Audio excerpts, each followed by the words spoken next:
비트코인 왕자입니다.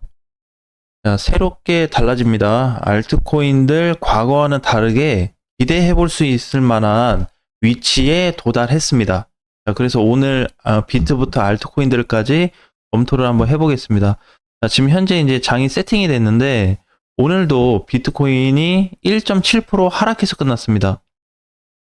자, 어제 몇 프로 떨어졌죠? 어제 종가가 2.6%.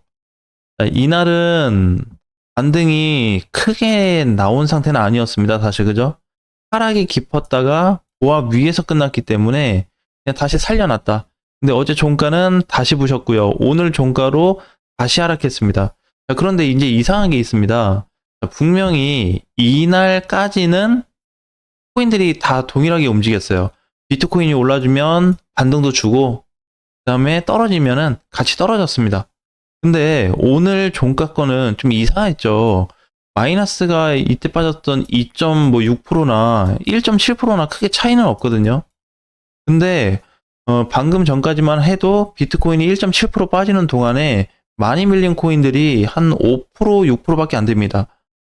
이제 뭐가 조금 축소되고 있다? 낙폭이 축소되고 있는 거를 실질적으로 느꼈을 거고요. 50%는 제가 보고 있는 거래소에서 50%는 빨간불을 켜고 있거나 보합에 머무른 코인들이 상당히 많았습니다. 그러면 왜 하필 오늘부터 달라지고 있냐? 자, 이걸 이제 검토를 해야 되겠죠? 그동안에는 이제 시세가 어느 정도 비트를 좀 따라가서 그리고 비트코인이 떨어졌을 때 타격을 받는 그런 자리가 등장했거든요. 근데 이거를 지금 비트코인 따라서 똑같이 빠진다라고 이제는 볼 수 없습니다. 자, 그럼 이제 어떻게 봐야 되냐면 알트는 새로운 구간에 들어왔습니다.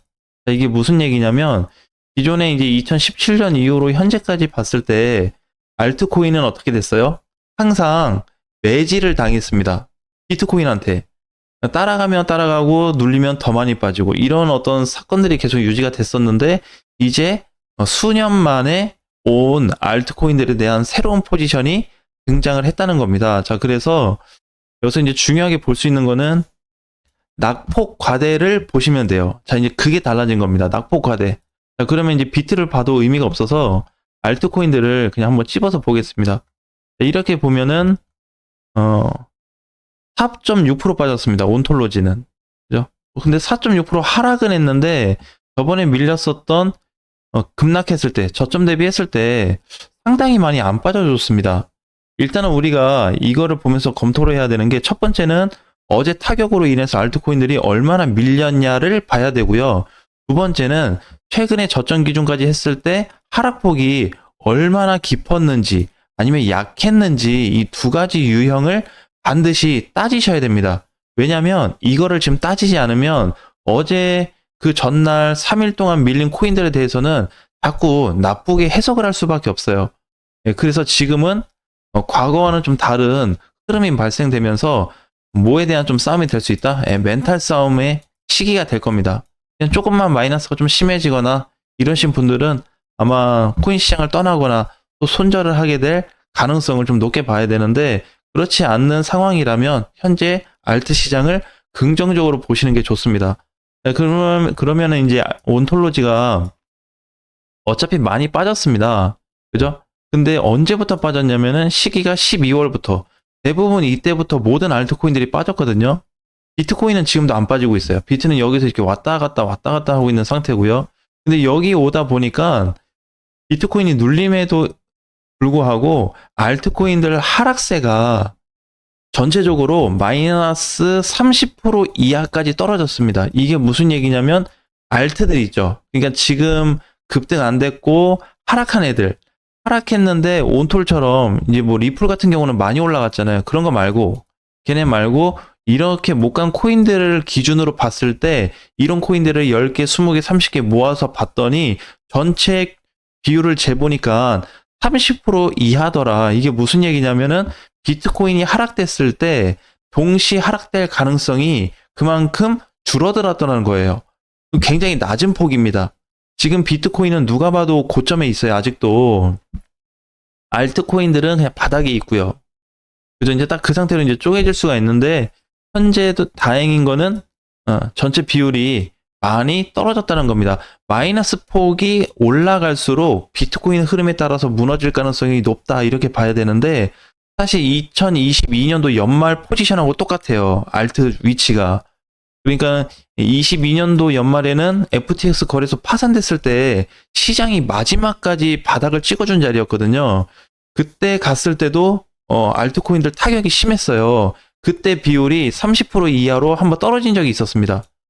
근데 그때는 최악의 조건에서 30% 밑으로 내려갔고 지금은 그냥 흘러내린 거 대비 30% 밑에까지 떨어졌는데 이번에 비트코인이 급락했을 때 있죠.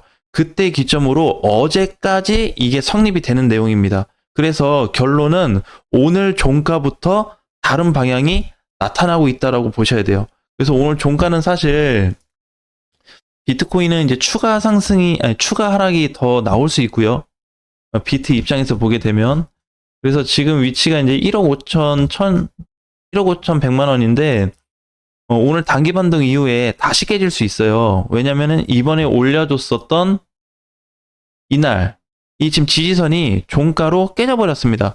17일 날 반등 나와서 그때까지 유지해줬던 부분이 깨졌는데 깨졌음에도 불구하고 지금 알트코인들 반응 어때요? 오늘 아침장 크게 많이 안 빠지죠. 오히려 알트코인들 잘 올라가고 있습니다. 많이는 아닌데 그러니까 뭐 7%, 뭐 3% 이렇게 해서 오히려 빨간 봉을 키고 있는 코인들이 많습니다. 이상한 증상인 거죠. 보통 비트코인이 어느 시점을 붕괴시키거나 깨지게 되면은 애들이 막 파닥파닥거리면서 밑으로 막 다 깨져야 되는데 안 그래. 근데 물론 100%는 아닙니다. 그래도 올라가는 게 좀 있고 떨어지는 것도 아직은 많지는 않습니다. 그죠? 네, 그럼 대부분 지금 현재 아침 시장에는 어디 있다? 보합 위에 대부분들의 코인들이 빨간불은 켜주고 있구나. 근데 진짜 이상하다. 비트코인이 음봉으로 깼고 다 붕괴시켰음에도 불구하고 왜 달라졌다는 건지 이게 지금 조사가 안 되는 게 2017년도 이후로 이런 증상이 없었죠. 그러니까 아까 전에 얘기했었던 30% 비율 이하로 떨어졌던 거는 언제였었냐면 이때거든요. 여기 22년도 연말에 이때가 이제 마이너스 30% 미만으로 떨어졌었던 자리였는데 지금은 고점에서 발생했습니다. 비트가 바닥이었을 때는 다 같이 밑으로 떨어졌으니까 뭐 그렇다고 하는데 얘는 지금 꼭대기예요. 비트는. 알트들은 여기 있잖아요. 아직도 알트코인들은.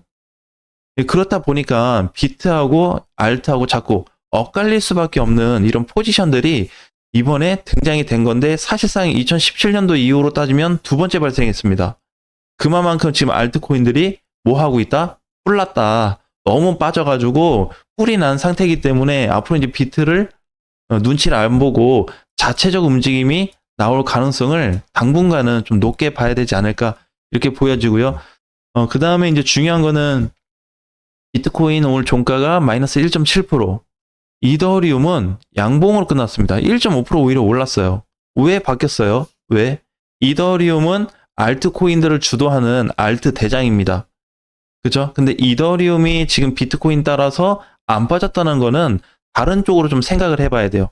그러니까 물론 이제 얘도 어느 정도 알트 포지션에 의해서 구조가 바뀌기 시작한 거죠. 그죠? 어제 종가 오늘 위치도 보게 되면은 위치가 다른 알트처럼 조정을 받고 음봉 받고 이제 양봉으로 전환되는 시점에 있다. 즉 이더리움도 지금 비트코인을 따라가지 않을 걸로 예상이 됩니다.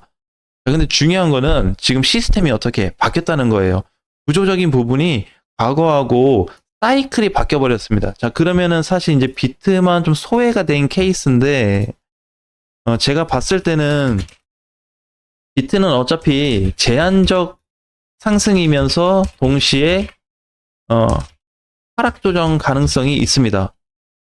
그 반면에 이더하고 알트는 바닥 대비 상승 기대를 해야 되는 위치로 보고 있거든요. 그렇기 때문에 그냥 막연하게 뭐 못 가서 마이너스가 커져서 정리하는 거는 너무 단순한 부분만 보고 가는 거기 때문에 그렇게 봐서는 안 되고 전체적인 지금 알트코인들에 대한 동향을 좀 알아가는 게 중요합니다. 자, 그리고 이제 세 번째는 수급이죠, 수급. 수급이 한쪽으로 크게 아직 몰린 건 없습니다. 한쪽으로 두 개, 뭐 세 개, 네 개 코인들이 수급이 왕창 몰려서 빵 터지는 그런 게 없거든요. 근데 전체 수급은 증가하고 있습니다. 어디? 알트한테. 이거는 이제 거래대금으로 좀 보면 되는데, 매수세 거래대금이 우위였냐 이렇게 본다면 65% 정도로 메이저 코인하고 비트코인에 비해서 훨씬 더 높게 나타났습니다. 네, 그래서 이제 기준 5대5로 잡았을 때 한 15% 정도가 더 증가된 상태인데, 그만큼 지금 알트코인 쪽으로 어떻게 수급이 쏠려가고 있다라는 게 팩트입니다. 팩트. 그래야지 기댈 수 있는 무언가가 만들어지는 거죠. 자, 그만큼 지금 알트코인들에 대한 어떤 부분, 이더에 대한 상태로 봤을 때 전혀 과거와는 좀 다르지 않는 흐름들이 계속 만들어지고 있기 때문에, 이더리움 또한 어떻게 이번에 똑같이 빠졌거든요. 밀리면 하락하고 밀리면 급락했고 저점까지 빠졌고요. 또 어제 종가로 밀려서 끝났어요. 근데 여기서부터 이제 딱 잘라가지고 코인들이 갈라지기 시작했습니다. 자, 이 포인트를 앞으로는 계속 좀 지속을 해야 될 것 같은데, 물론 지금부터 해서 그러면 비트하고 알트가 계속 쪼개기를 해서 갈 거냐, 그건 아닙니다. 주기가 있어요. 한 2주에서 3주 정도가 지나면 다시 비트코인 사이클로 뭉칠 수가 있고요. 지금은 벌어진 상태입니다. 길이 나눠졌어요. 비트는 비트대로 지금 있는 상태인데, 알트는 알트대로 난 가겠다라는 위치에 온 것뿐이지 앞으로 평생 이렇게 갈 가능성은 없습니다. 그러니까 이렇게 가다가도 비트하고 조인이 될 건데, 지금은 서로 나누어진 상태니까 각자 길을 갈 수 있는, 즉 비트는 못 가도 알트코인들이 오히려 가버릴 수 있는 상황이 올 수 있다는 거 꼭 한번 확인해서 투자하시는데 참고가 됐으면 좋겠습니다. 다음 시간에 뵙겠습니다.